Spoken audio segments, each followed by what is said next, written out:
Ce jeudi 20 octobre 2022, le comité exécutif de la fédération s'est réuni à l'effet d'évoquer un certain nombre de points à l'ordre du jour. Et à l'entame de cette réunion, nous avons tout d'abord prononcé des prières pour les défunts de la famille du football sénégalais qui ont été rappelés à Dieu depuis notre dernière réunion du mois de juin. Par la suite aussi, le comité exécutif a tenu à adresser une motion de félicitations à Sadio Mané pour sa deuxième place au Ballon d'Or France Football 2022, puisqu'il n'a été devancé que par Karim Benzema, qui a été donc plébiscité comme Ballon d'Or France Football 2022, et aussi et surtout pour le prix Socrates, qui pour sa première édition a été décerné aussi à Sadio Mané en raison de ses actions humanitaires et sociales. Nous avons profité aussi de cette occasion pour adresser une motion d'encouragement à Edouard Mendy, le gardien de l'équipe nationale, qui s'est classé 4e au titre du trophée Lev Yashin. On le sait que si cette édition s'était tenue il y a un an, Edouard Mendy aurait été certainement consacré pour son excellente saison l'année précédente. Mais malheureusement, avec la Covid, cela n'avait pas eu lieu. Et donc, il est important, à l'orée de la Coupe du Monde, de les encourager tous, ainsi que les autres joueurs, pour qu'ils puissent persévérer et se préparer pour qu'on puisse relever les défis qui nous attendent pour cette Coupe du Monde. À l'occasion aussi de cette réunion, nous avons abordé des points d'information et le secrétaire général a informé le comité exécutif de différents projets qui sont en cours, à savoir le projet développement jeunes talents, celui que l'on appelle communément Football for School, qui est celui du football scolaire, ainsi que le projet d'analyse de l'environnement du football amateur au Sénégal. Tous ces projets-là qui sont réalisés en partenariat et sur financement de la FIFA. Il faut dire aussi que l'UEFA a accepté 2 projets qui seront exécutés ici dans d'autres domaines, parce que tout ça, c'est le volet de coopération internationale en vue de pouvoir mener à bien nos activités. Sur le plan des informations aussi, le secrétaire général ainsi que les membres du COMEX que sont M. Ahmetine et Mbaye Diouf Dia ont rendu compte des actions qui ont été menées en vue de lutter contre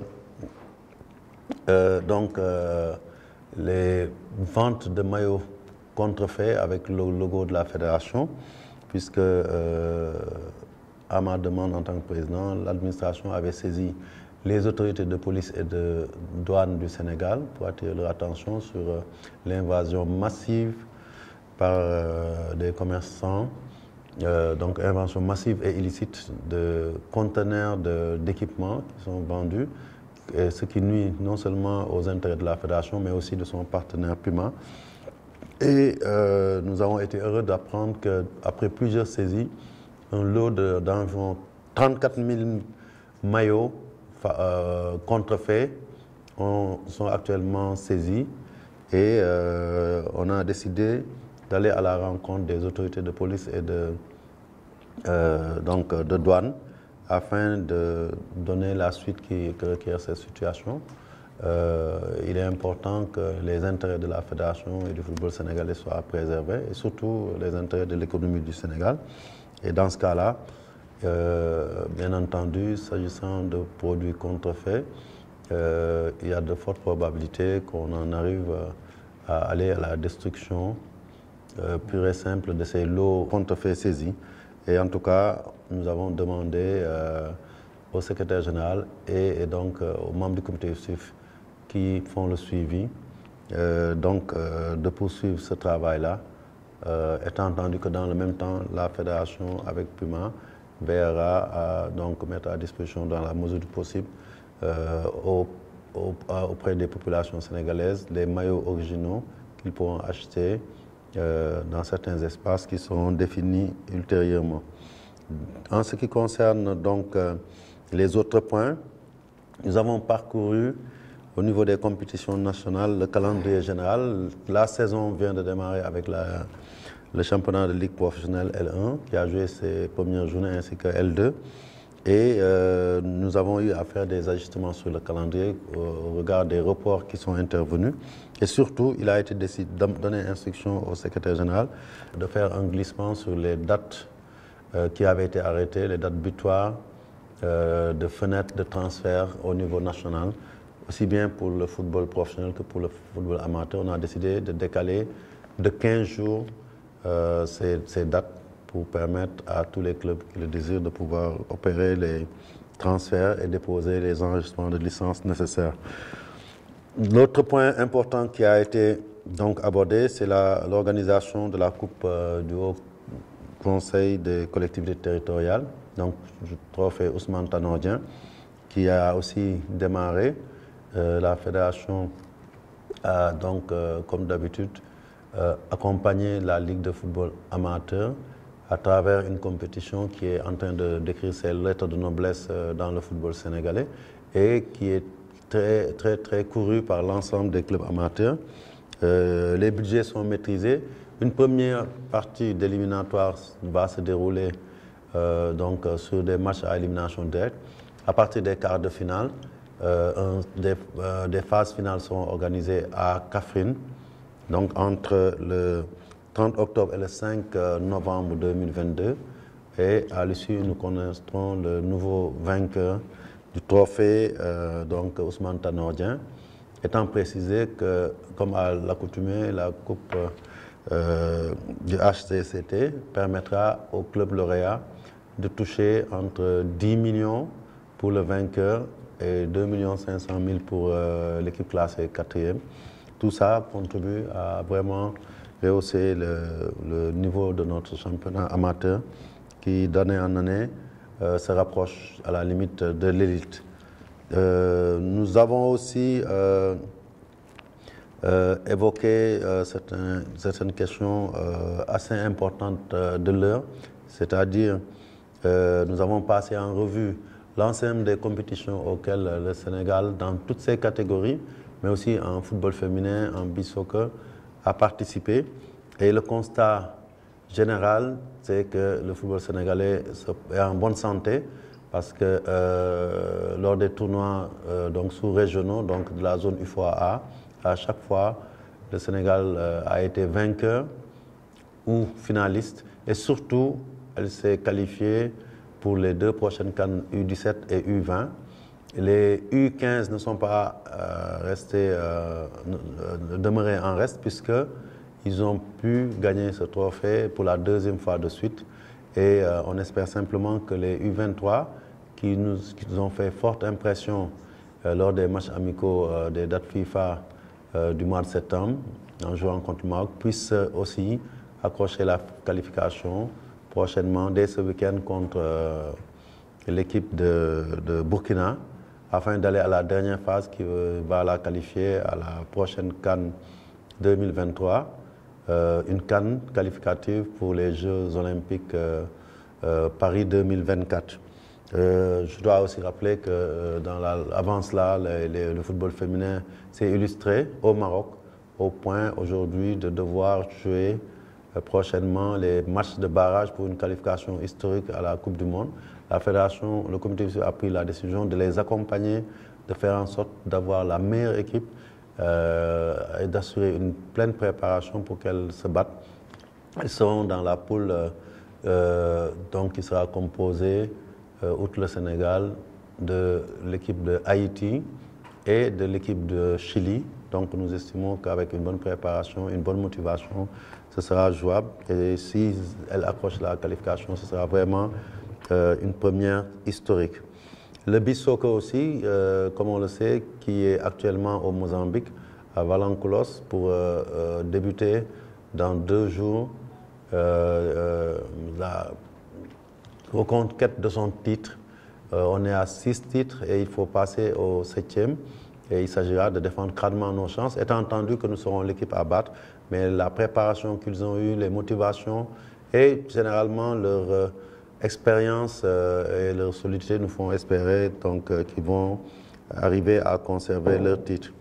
L'autre point crucial qui a été évoqué, bien entendu, c'est la dernière main qui doit être mise à la préparation de la Coupe du Monde Qatar 2022. À ce niveau-là, il faut saluer le travail qui a été déjà fait, en parfaite harmonie entre le ministère des Sports et la fédération. Et justement, à ce niveau-là, nos représentants dans la commission mixte qui a eu à se réunir d'abord à plusieurs reprises, mais aussi à se déplacer au Qatar pour une mission d'envergure pour mettre la main aux mesures qui doivent être celles qui vont nous permettre de participer de manière efficiente à cette compétition.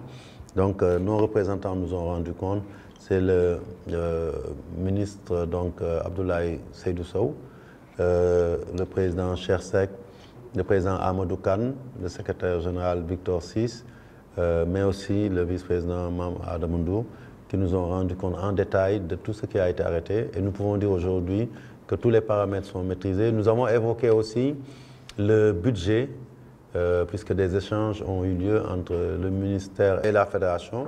Et aujourd'hui, lors de la réunion aussi, nos représentants nous ont confirmé que le président Macky Sall, le président de la République, a pris toutes les dispositions pour que le budget soit mobilisé et que toutes les questions soient prises en charge à temps pour avoir une bonne préparation. Le camp de base au Qatar est prêt et tout ce qui est logistique et autres aspects organisationnels est maîtrisé. Il reste aussi à déposer les listes aussi bien de la délégation officielle que des autres accompagnants. Et tout ça, je pense, se déroule dans de bonnes conditions. Nous savons aussi combien de supporters nous devons amener, puisque en rapport avec le ministère, ça a été stabilisé à un chiffre d'environ 300.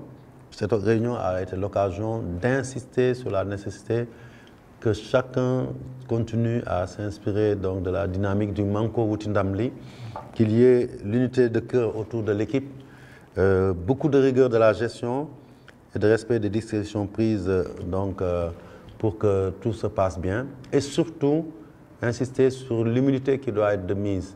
La fête post-victoire de la CAN est derrière nous. Nous avons un nouveau challenge. Nous devons faire preuve d'humilité, de concentration. Il n'y aura pas de festivité avant le départ au Qatar. Nous voulons être focus sur l'objectif parce que l'objectif premier, c'est de passer le premier tour.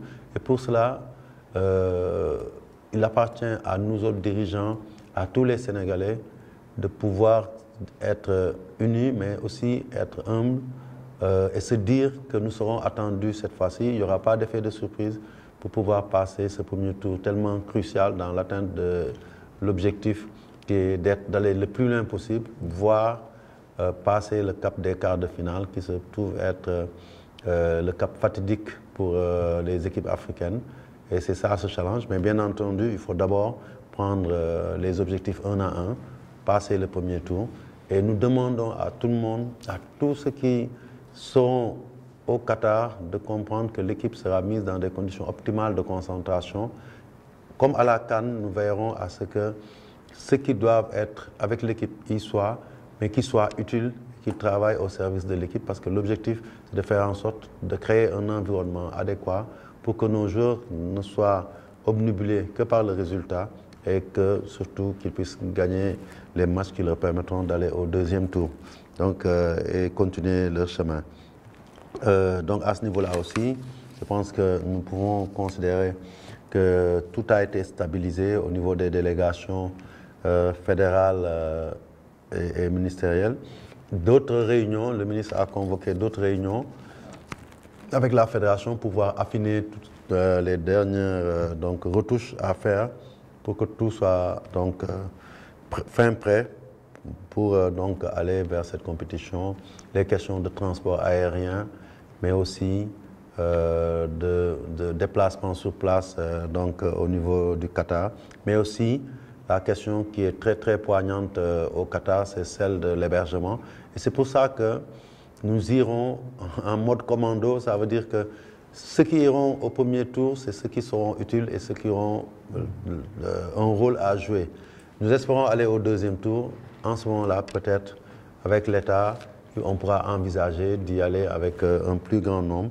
Mais pour le moment, nous pensons qu'il faut resserrer les vis, se concentrer sur l'objectif. Et nous en profitons aussi, comme on a l'habitude de le faire, de demander à l'ensemble des Sénégalais de faire des prières pour l'équipe, d'être unis derrière elle, de la pousser comme ils l'ont fait à l'occasion de la CAN. Et surtout particulièrement, nous adressons aux chefs religieux de toutes les obédiences pour qu'ils continuent à prier pour nos lions, pour le Sénégal, afin qu'on fasse une participation historique au Qatar et qu'on puisse écrire les plus belles pages du football sénégalais en Coupe du Monde. Parce que si nous le faisons, ça veut dire qu'on aura franchi les quarts de finale et qu'on nous sera allé plus loin que 2002. Et donc ça, je pense que c'est sur l'aspect Coupe du Monde, ce qu'il faut retenir, cette union sacrée autour de l'équipe que nous demandons à tous les Sénégalais de faire. Il nous reste un mois pour notre premier match qui se jouera le 21 novembre 2022 contre les Pays-Bas. C'est l'heure que tout le monde se mobilise vers cet objectif-là. Donc, l'autre point qui a été abordé a touché à des informations et des validations en ce qui concerne les projets d'infrastructure de la Fédération. On le sait, nous sommes toujours focus sur tout ce qui touche aux compétitions, à l'organisation de la Fédération, mais nous n'avons jamais oublié qu'une fédération moderne, ça passe aussi par des infrastructures de qualité. C'est ainsi qu'aujourd'hui, le responsable forward de la Fédération, M. Mamadou Diouf, a fait les présentations des différents dossiers en cours. Nous avons parlé du projet de Demba Diop. Le démarrage des travaux est plus qu'éminent, puisqu'on attend juste la notification par la FIFA de son accord de financement sur les fonds FIFA Forward, ainsi que la signature de la convention qui va matérialiser cela. Mais de notre côté aussi, la Fédération a su mobiliser un fonds de départ qui sera de 500 millions, qui va venir s'ajouter aux 2 millions de dollars qui vont être dégagés par la FIFA pour la première phase, pour qu'on puisse démarrer. Et à ce moment-là, nous saisirons l'autorité, le ministre de tutelle, pour faire une cérémonie de lancement. Et immédiatement après, avec notre assistant à la maîtrise d'ouvrage, M. Jo Sambou, et les entrepreneurs qui ont été choisis, et l'architecte, les travaux démarreront. Pour finir la première phase, il faut savoir que sur ce projet-là, il a été convenu de mettre en service le stade une fois que la première phase est terminée, c'est-à-dire la pose de la nouvelle pelouse synthétique, mais aussi la réfection et la rénovation surtout de la tribune principale. Et c'est après seulement que les autres phases seront exécutées, après avoir isolé ces parties qui concernent la tribune découverte et les virages. Donc je pense que c'est un projet qui tient à cœur l'ensemble des Sénégalais, mais particulièrement les Dakarois. Et nous allons y travailler pour donner corps à cela, afin de mériter la confiance qui a été placée en nous par le chef de l'État et son président Macky Sall et son gouvernement. Nous avons aussi abordé le stade Lat Dior. On le sait, au moment où on parle, il n'y a que le stade Abdoulaye Wade qui est homologué par la CAF et nous voulons mettre aux normes ce stade. Mais nous étions en but à un problème parce qu'au niveau comptable, nous n'avions aujourd'hui aucun acte juridique qui nous permette de pouvoir réaliser les travaux de mise à niveau du stade en vue de son homologation définitive.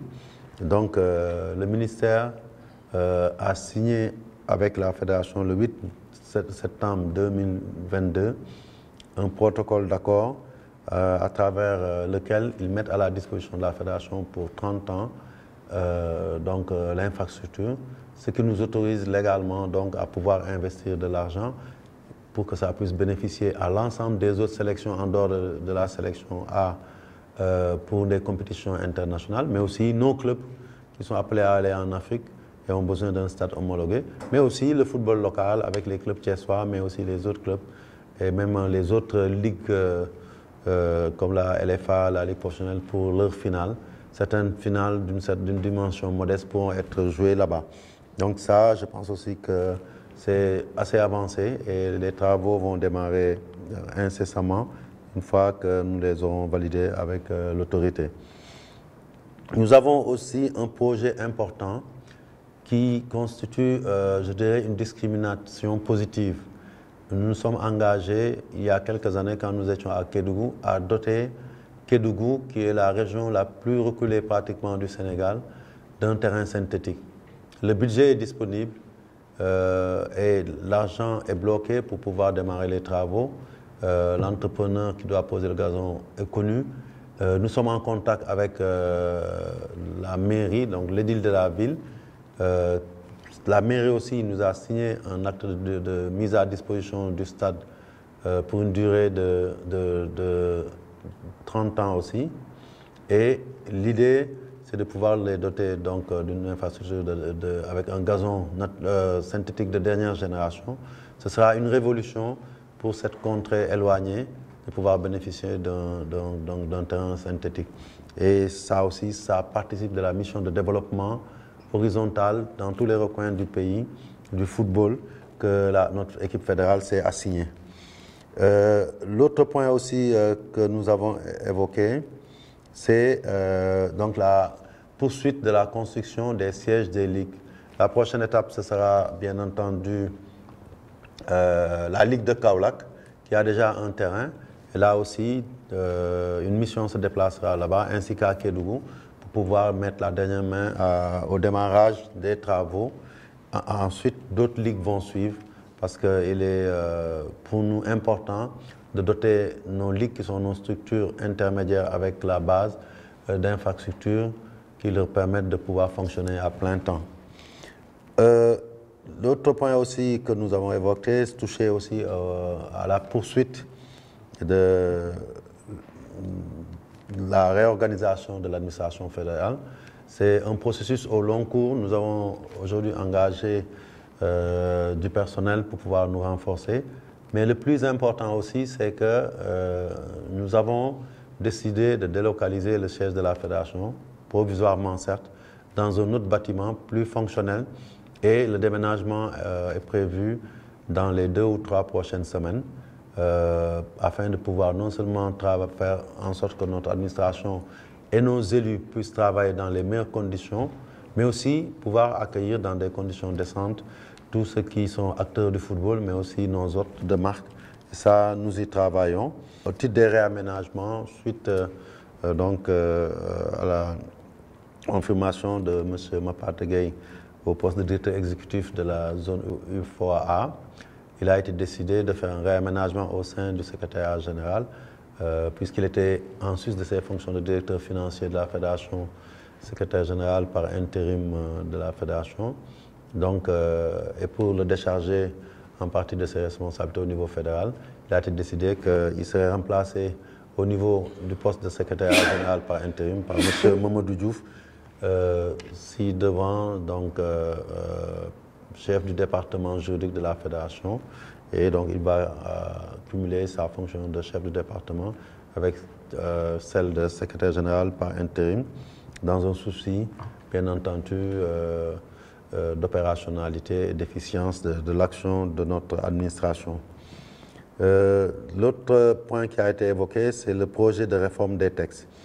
Une commission ad hoc avait été mise en place dès après les dernières élections en août 2021 pour travailler à procéder à la réforme des textes. Elle est présidée par le vice-président Kosso Diané avec Maître Pape Sidilo, Abdoulaye Cissé, le chargé des affaires juridiques. Donc, et ils ont présenté le résultat de leurs premiers travaux et nous avons décidé puisque nous devons recevoir une mission de la FIFA qui vient justement pour la réforme de ces textes-là et de la CAF dès ce week-end.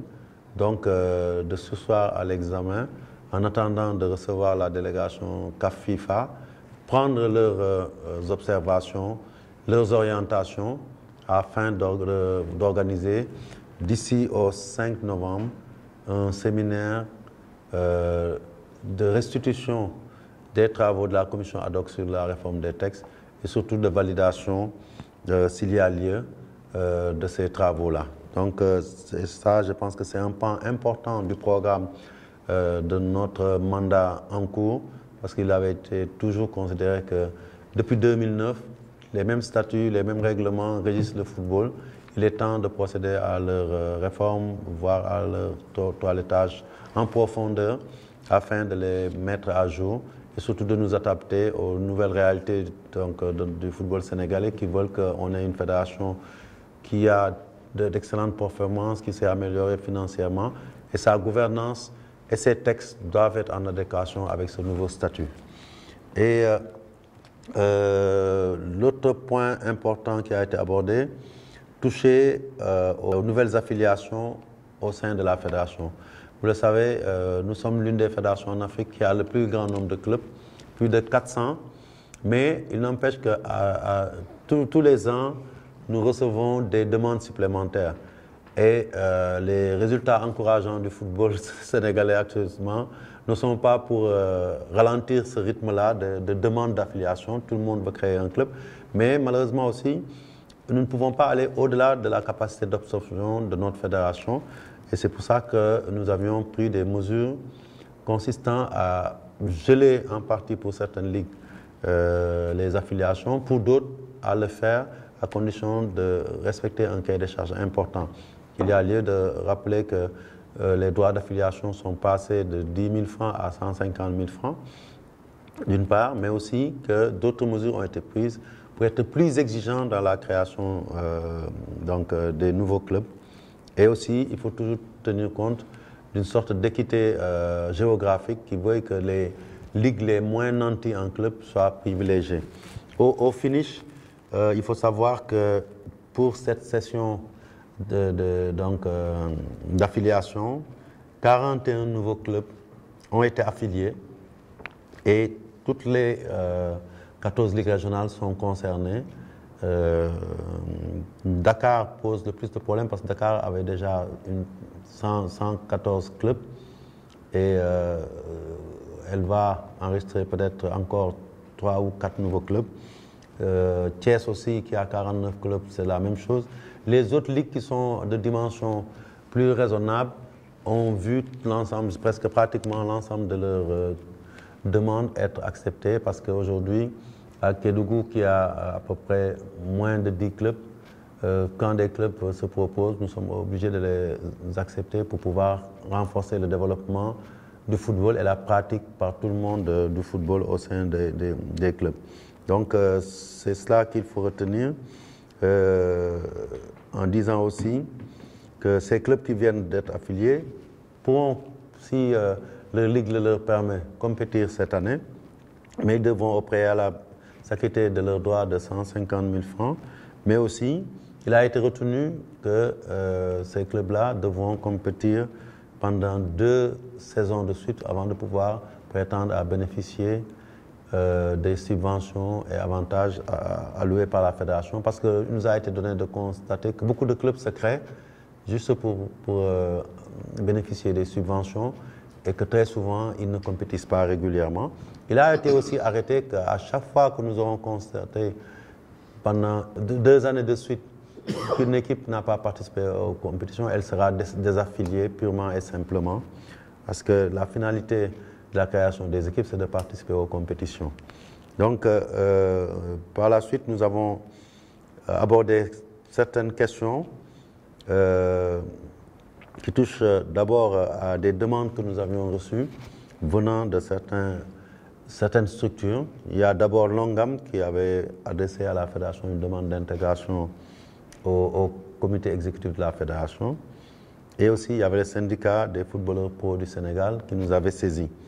Après échange, la fédération le comité exécutif a pris des décisions de principe, c'est-à-dire en ce qui concerne Longam, il a été décidé que leur demande n'était pas recevable pour la simple raison que nous avons depuis toujours appliqué une jurisprudence qui voudrait que dans chaque secteur d'activité, un seul groupement associé ou un seul groupe d'acteurs peut être reconnu par la fédération. Nous voulons une fédération unie, solidaire, et nous ne pouvons pas, dans chaque secteur d'activité, avoir plusieurs entités qui, au lieu de se réunir ensemble, préfèrent se disperser pour demander chacune à être donc affiliée ou reconnue. On ne veut pas que les problèmes des structures qui sont des structures reconnues puissent venir perturber l'unité et la cohésion de la fédération. Donc, de sorte que Longam a vu sa demande rejetée. Pour les syndicats qui demandent leur intégration au COMEX, là aussi le problème il est simple. Nos statuts, à travers l'article 11 premièrement, définissent la qualité de membre de la Fédération sénégalaise de football. Et sous la liste de ces membres-là, les syndicats professionnels ne sont pas concernés, et de sorte que donc une fin de non-recevoir a été réservée à cette demande des syndicats. Il en sera ainsi pour toutes les demandes, puisque nous avons reçu aussi d'autres demandes, comme celle de la CONEFS qui, à travers son président, voulait intégrer le COMEX, le comité exécutif. Mais il faut savoir que nous avons des règles. C'est les statuts qui définissent quels sont les organes ou structures qui doivent être représentés au sein du comité exécutif. Et donc ces demandes ne sont pas acceptées. En dernier lieu, c'était à l'ordre du jour, nous avons évoqué quelques problèmes que connaît actuellement le football sénégalais à travers un différend entre les arbitres et leur association, donc l'ANAFS, et l'ONCAV. Il est vrai, l'ONCAV est un groupement associé à la Fédération sénégalaise de football qui juge d'une certaine autonomie, mais qui, en s'engageant à décider auprès de la Fédération, a décidé de se soumettre à ces règles, et aussi que les arbitres, à travers la CCA, sont subordonnés à la Fédération sénégalaise de football. Et le comité exécutif a voulu privilégier le dialogue, et nous avons échangé de long en large. C'est pour ça que d'ailleurs nous avons terminé tard avec eux, afin de les ramener sur le terrain de l'entente, à oublier ces litiges et à trouver des solutions. Chacune des parties s'est exprimée devant le comité exécutif. À l'issue de cela, compte tenu du fait qu'aujourd'hui, la surpriorité pour la Fédération sénégalaise de football, c'est de gérer dans l'unité, la cohésion et surtout dans une atmosphère apaisée la prochaine Coupe du Monde, qui est l'objectif majeur du football sénégalais et de tous les Sénégalais. Il a décidé de suspendre ces discussions et de les reprendre après la Coupe du Monde, étant entendu que le vœu qui a été émis par l'ensemble des membres du COMEX, c'est que les dirigeants de l'arbitrage, mais aussi de l'ONCAV, puissent s'entendre, fassent des concessions pour que la famille se retrouve et qu'ils puissent continuer à collaborer comme par le passé. La fédération fera tout son possible pour que, en tout cas, cet accord puisse être trouvé. Si ce n'est pas le cas, ultérieurement, le comité exécutif décidera en pleine possession de ses prérogatives statutaires de la suite à donner à cette affaire-là. Et dans ce cas-là, nous le ferons hors la présence des parties concernées pour prendre les meilleures décisions dans l'intérêt du football sénégalais. Donc je pense que globalement, c'est toute l'économie de la réunion qui a réuni aujourd'hui l'ensemble des membres du comité exécutif. Je voudrais juste terminer en disant qu'encore une fois, l'objectif majeur aujourd'hui, c'est la Coupe du Monde. Nous n'oublions pas les U23 qui doivent se qualifier Bien entendu, pour le prochain tour des éliminatoires de la CAN U23, c'est d'une importance capitale. Nous prions aussi pour le beach soccer, mais aussi nous avons une pensée particulière à la mission qui est partie en Nouvelle-Zélande pour préparer les barrages de la Coupe du Monde féminine. En 2023, le Sénégal sera pratiquement présent sur tous les tableaux et dans la logique du Manko Tindamli, nous continuerons à monter en puissance en essayant d'avoir d'autres succès. Je dois dire à ce niveau-là aussi que c'est l'occasion aussi de remercier les autorités sénégalaises, au premier chef le président Macky Sall, pour l'accompagnement pour toutes ces compétitions et particulièrement pour la Coupe du Monde. Et dire aussi que sur la base des informations disponibles, l'équipe nationale ne pourra pas se présenter à Dakar avant le tournoi parce que la FIFA n'a aménagé qu'une semaine avant le démarrage du tournoi de préparation. Donc venir au Sénégal s'avère impossible et nous voulons remercier le président parce qu'il nous a exonérés de venir ici puisqu'il nous a accordé de pouvoir remettre le drapeau national à Doha même, normalement au niveau de l'ambassade, à nos Lions, peut-être 1 ou 2 jours avant qu'ils ne descendent sur le terrain pour le premier match.